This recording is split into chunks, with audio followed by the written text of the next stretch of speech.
warahmatullahi wabarakatuh.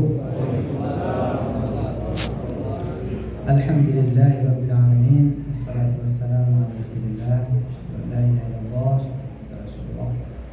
Bapak Ibu rahmatullah, tidak bosan-bosannya kita menyampaikan rasa syukur kita kepada Allah. Alhamdulillah,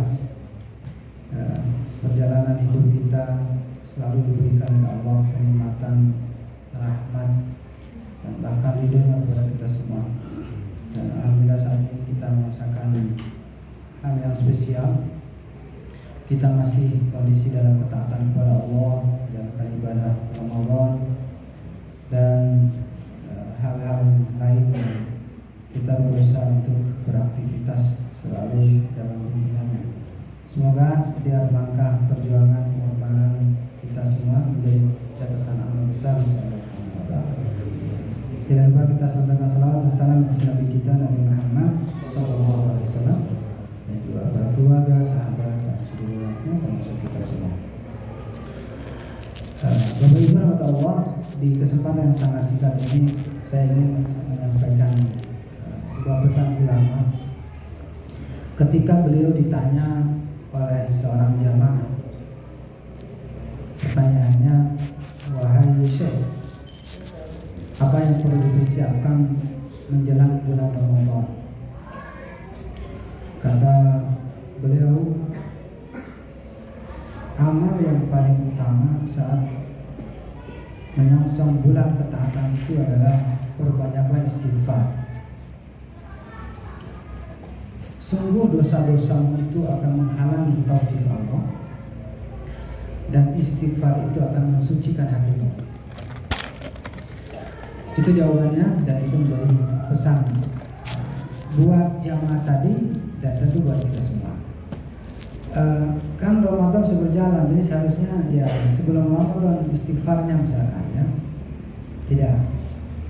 Itu hanya mengingatkan bahwa bagian dari cara kita untuk menjalankan ibadah Ramadan itu adalah berusaha menikmati apa yang sudah kita lakukan, yaitu ketaatan kepada Allah, lebih lagi hubungan kita dengan Allah. Jadi maksudnya begini, ketika kita sudah dekat dengan Allah, yang kemudian akhirnya taufik Allah itu datang, maka apapun kita perintah itu akan dinikmati.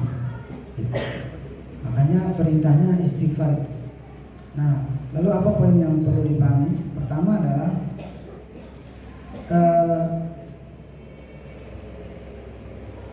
bahwa ketika ada noda dosa dalam diri kita, itu akan membuat taufik Allah itu sulit untuk masuk ke dalam.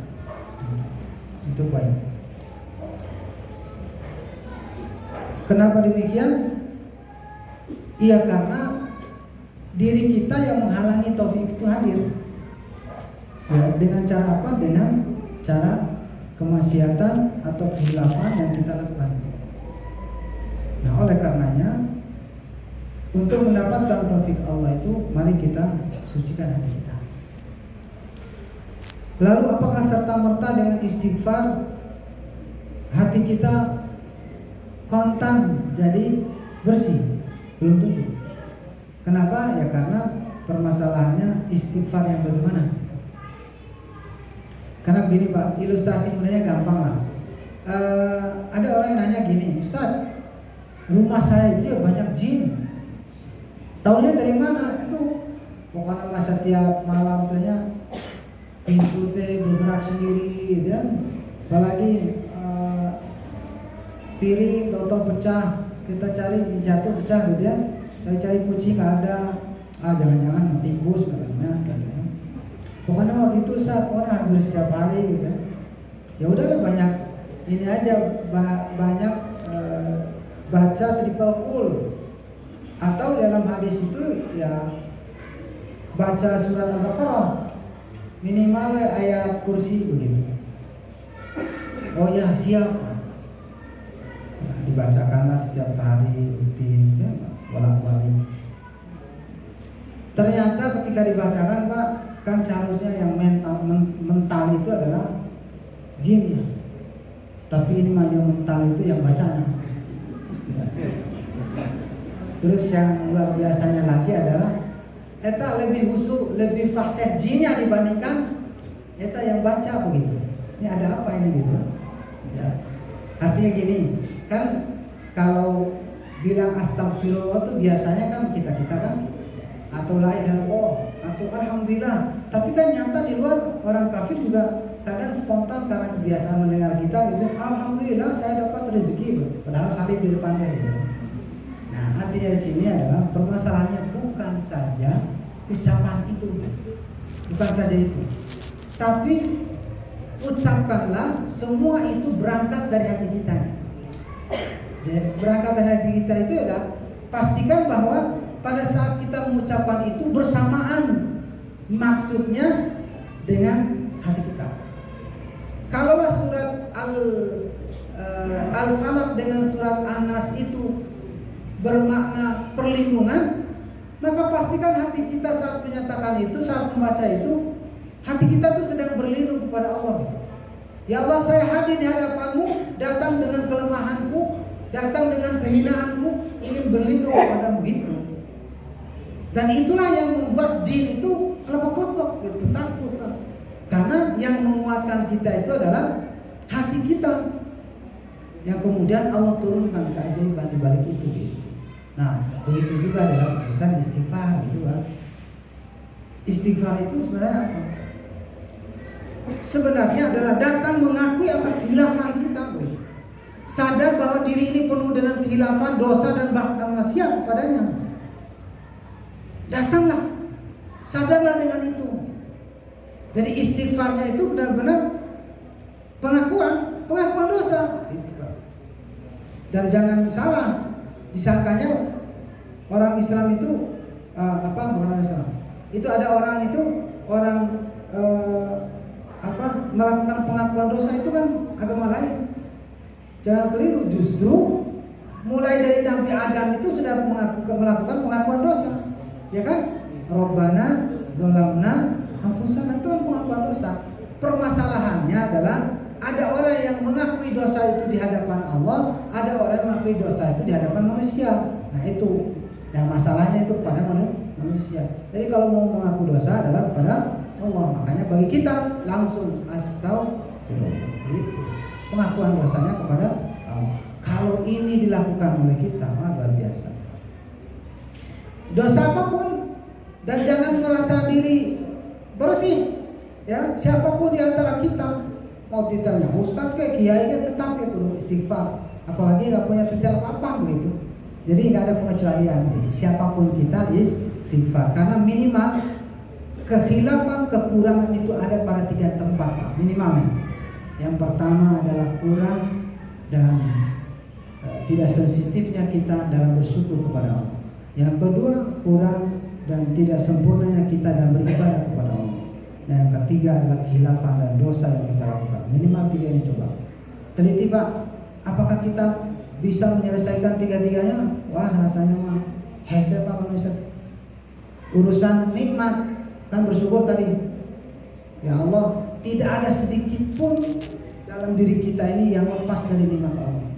Lalu muncul pertanyaan, apakah kita karena sedikit pun tidak pernah lepas dari nikmat Allah, sepanjang hidup kita tidak pernah lepas dari nikmat Allah? Apakah dalam sepanjang hidup kita juga sering mengucapkan alhamdulillah? Rasanya mah nggak pernah.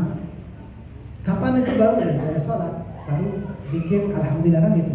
Atau yang kedua, saat rezeki numpuk, baru alhamdulillah. Ibu-ibu dapat bonus dari bapak, alhamdulillah.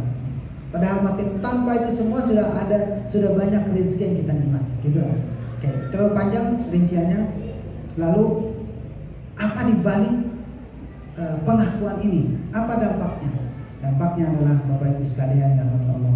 Ternyata ketika kita datang di hadapan Allah mengakui kehilafan, mau datang kepada Allah Subhanahu wa taala, maka pastikan Allah sangat senang atas kehadiran kita.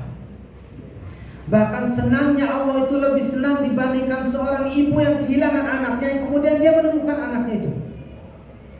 Gitu ya.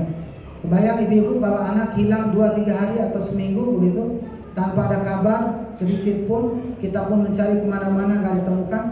Baru tuh hari ke-8 ditemukan. Alhamdulillah ya Allah. Tidak kurang suatu waktu datang ke rumah.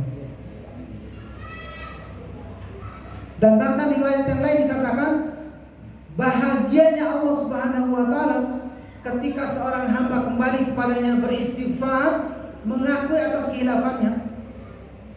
Allah itu lebih senang dibandingkan dengan orang yang kehilangan untanya di tengah padang pasir yang begitu luas beserta perbekalannya, yang kemudian dia cari bolak-balik mencarinya. Kalau melanjutkan perjalanan tidak mungkin, itu bisa mati di tengah jalan karena perbekalan juga hilang. Saking lelahnya pencarian itu kemudian dia tidur dan kemudian bangun lagi. Ternyata pas dia bangun buka matanya, ternyata unta itu ada di hadapan matanya. Senang gak kira-kira? Senang banget. Saking senangnya dia menyatakan, ya Allah, terima kasih Allah, sungguh engkau adalah hambaku, akulah Tuhanmu. Coba, kata-kata itu benar gak? Atau bapak-bapak yang gak salah gitu saya ngomongnya? Benar? Ya Allah, terima kasih engkaulah hambaku, akulah Tuhanmu. Benar gak itu? Enggak benar. Artinya apa nih? Artinya saking senangnya sampai tidak mengontrol omongan sendiri begitu. Saking senangnya. Maka ternyata Allah itu lebih senang dibandingkan orang yang mendapatkan unta yang kembali itu. Ketika seorang hamba mau kembali kepadanya, maka wajar, gitu ya, maka wajar sampai seseorang itu ketika dia istighfar kembali kepada Allah Subhanahu wa taala, dia mendapatkan taufik Allah Subhanahu wa taala. Karena Allah senang dan hadiahnya adalah taufiknya. Kalau udah taufik Allah turun, ya udah berarti hati kita sedang disucikan oleh Allah Subhanahu wa taala. Yang membersihkan hati kita itu adalah Allah, bukan siapapun. Betul dalam surat Asy-Syams dikatakan apa? Qad aflaha man zakkaha wa qad khaba man dassaha. Sungguh beruntunglah mereka-mereka yang mensucikannya. Dengan cara apa itu? Di antara istighfar. Tapi hakikatnya istighfar itu bukan yang mensucikannya, tapi yang mensucikan Allah. Dampak dari istighfar itulah yang membuat Allah senang, yang kemudian mensucikan hati kita. Dan akhirnya kalau benar-benar Allah sudah mensucikan hati kita, maka setiap amal yang kita lakukan akan kita nikmati, bukan lagi sebuah hal yang beban. Dinikmati. Termasuk menikmati bacaan para imam yang panjang dan tidak ada pesan Ustaz, jangan panjang-panjang lah, cukup paling lama 3 halaman 3 ayat gitu. Tapi itu nggak ada di sini. Mau disiapin itu, siap-siapnya secara 1 rakaat minimal sehalaman gitu Pak. Di sini nanti kalau banyak-banyak dalam 6 kumaha Ustaz banyak, kumaha imam. Alhamdulillah, mudah-mudahan ini menjadi pencerahan buat kita semua. Tetap semangat untuk beribadah kepada Allah, karena saatnya adalah kita memanfaatkan bulan ketaatan ini menjadi bekal buat kita untuk meraih takwa kepada Allah dan sekaligus meraih surganya di yaumul kiamah serta bertemu dengan Allah Subhanahu wa taala. Mohon maaf kekurangannya. Assalamualaikum